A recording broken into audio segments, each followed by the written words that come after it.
Hey guys, it's Self-Dev, and today I wanted to make a little rant video because I've noticed a lot of movies and stories in general, um, especially ones that are popular with children, are ones that involve a good guy and a bad guy, or multiple good guys and multiple bad guys.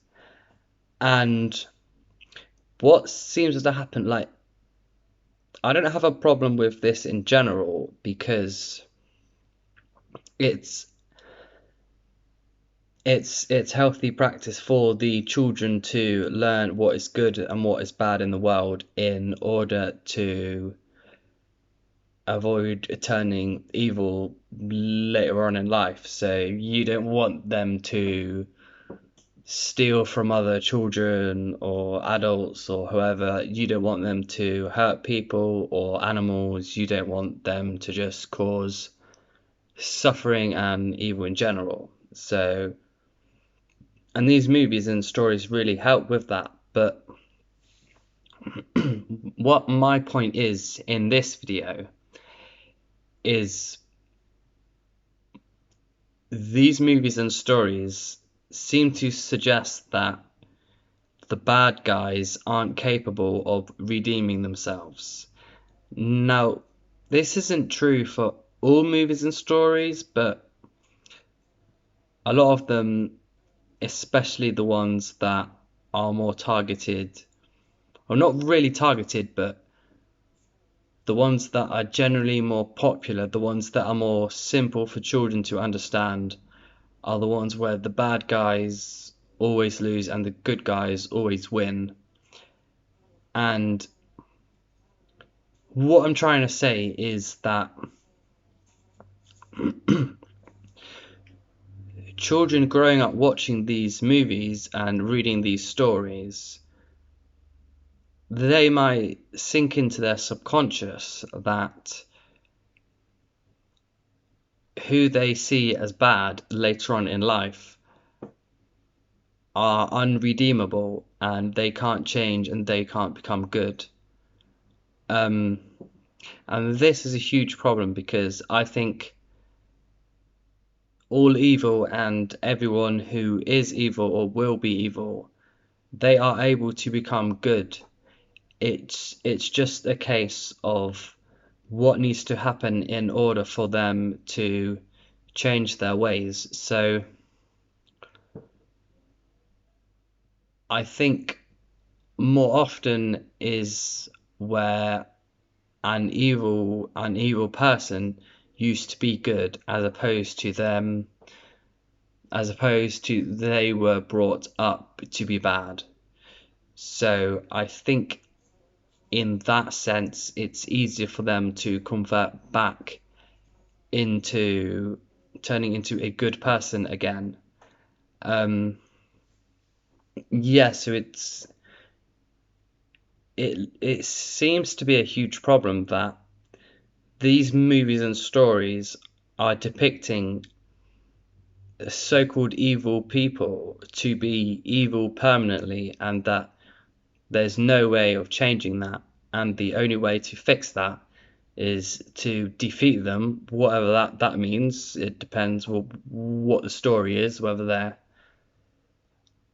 I don't know, they're chucked in a prison somewhere, or they're, I don't know. I mean, these are children's movies and TV shows, and so yeah, it has to be children friendly. So it's not really like murder or anything like that usually. Um, Although maybe they might get like chucked off a cliff or something, and it's like, oh, they're still alive. Even though they're like chucked off like half a mile cliff or something, like they're still alive. um. So yeah. We need more movies and shows and stories and all of that that really show that you can be super evil and you don't have to be like that all the time. Like, you can eventually change into a good person. And I think it's a huge problem that these stories and these writers who are writing evil people to be like always evil, and like the only way you can solve this is to just stop them, just and it reflects how a lot of society is just like, that person's evil, we don't want to fix that problem, we just want to either like arrest them and throw them in jail, or even kill them, or just humiliate them on social media or something. And that won't solve the problem. Like, it'll either make it worse, or it'll make them feel worse. And what do you think that, like, that makes you, whoever's agreeing with the system, that they're evil and they are unchangeable and they are bad, and they still have feelings, and you aren't looking into the psychological reasons for why they are that way. And if you really look into these reasons, you will eventually find out how to essentially cure them of their evilness. So yeah, I think everyone has the ability to become good, um, even if not everyone is as optimistic of that. And I just think it's too much of a shortcut. It's like a toxic shortcut where you just take some criminal and just throw them in jail, or kill them, or torture them, and you think that will solve the problem, because it won't. Like, you have murderers and I don't know, torturers, terrorists, pedophiles, rapists, and you think that adding on to their suffering, fighting fire with fire, will solve the problem, when it won't. So if we look at prison systems, we see, like, especially American prison systems and the justice system in general, is it really lowering crime? Well, not really. Like, I mean, if you've seen in the last few years, like, I'm not an American, obviously, if you can tell by my accent, but most people should know that prison systems generally aren't working, or at least it's not working as efficiently as it could be. Now, I think there's a prison system in Iceland or somewhere in Scandinavia that actually seems to be working, and other countries aren't really taking note of it, which it's hard to make sense of, because if you look at their criminal numbers over the past century, I think it is, you notice that their system is working like highly efficiently.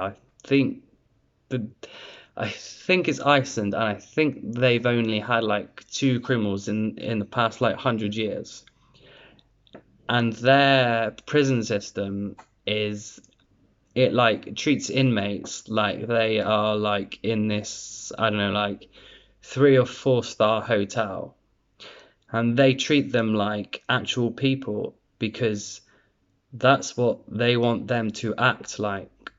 So if you treat someone like a criminal in a prison, they will stay acting like a criminal. You aren't solving their problem if you remind them of their poor life circumstances. So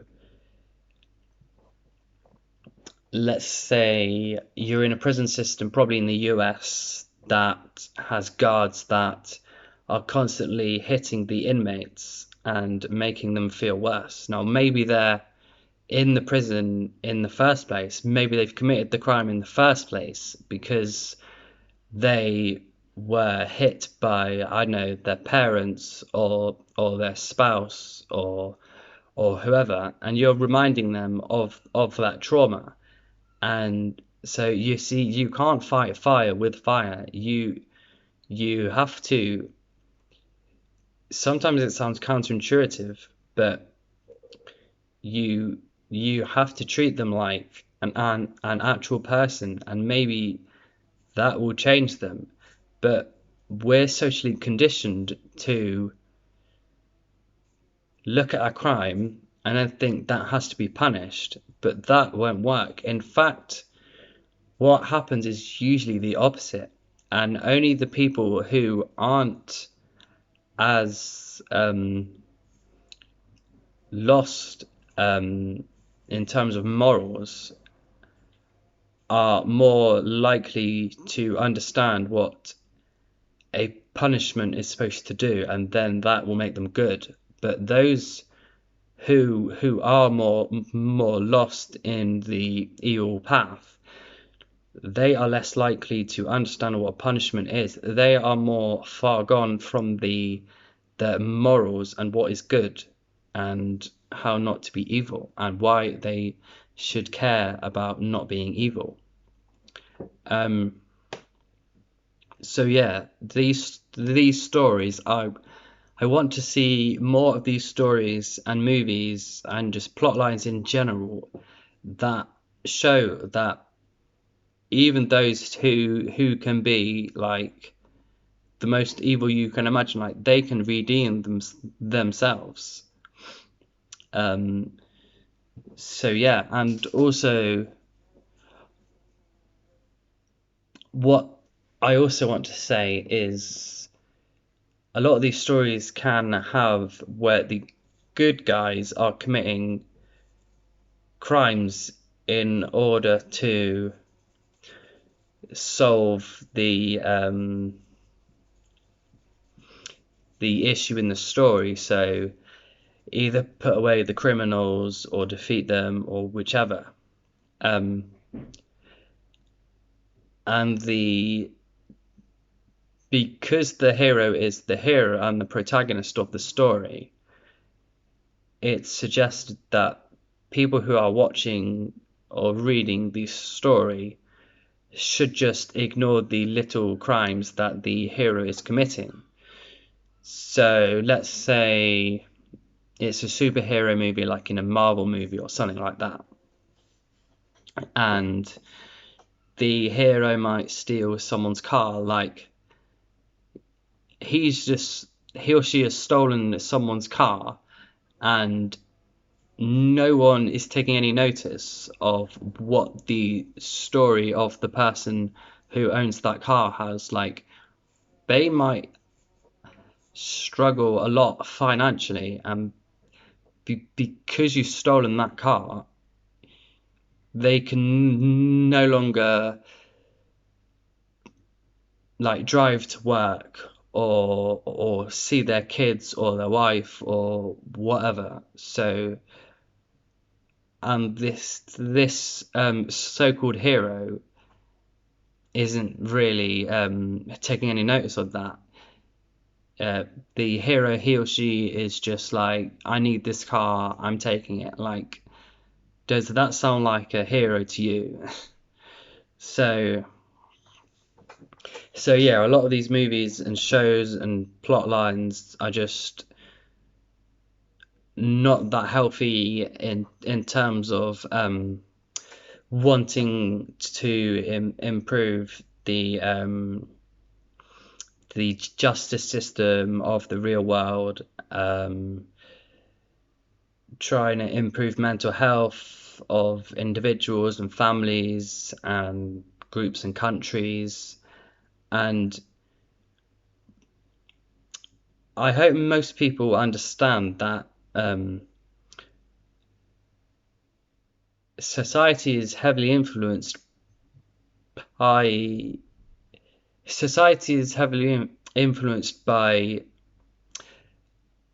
the media, like music videos and movies and entertainment and the internet especially. And if we want our societies to become more healthier, we should be really careful about what sort of entertainment we're exposed to and we're exposing our children to. Um, Now, we might think we don't have a lot of power about that, but we actually do. So if we stop supporting like movies who treat average citizens poorly, or movies who treat the bad guy as someone who is permanently bad, or if we support music videos that are like or a more up-to-date example like Instagram stars who are just, the only thing that's valued is if you're like the hottest girl or the hottest guy, and you have all these likes on Instagram on your photos, and that's the only way you can be successful and happy in life. Like, that is a really toxic outlook on the world. So if we stop supporting these things, then we will make the world a much happier place. Now, I do think this will happen naturally, but it will take a while, and it will take people like me who is actually talking about it to actually make a change, or at least a faster change than the natural progression of things. Yeah, so that's about it. So yeah, if you're a parent or you're close with young children, make sure they're exposed to certain entertainment that allows for the bad guy to be redeemable, and that you don't want them to grow up with an us versus them way of thinking, and you want them to instead grow up thinking that if they see people who are bad, like if they see someone stealing something, they won't immediately rush to have them arrested. They will try and get into their head and try to, I guess, cure them, although this is a lot easier said than done. And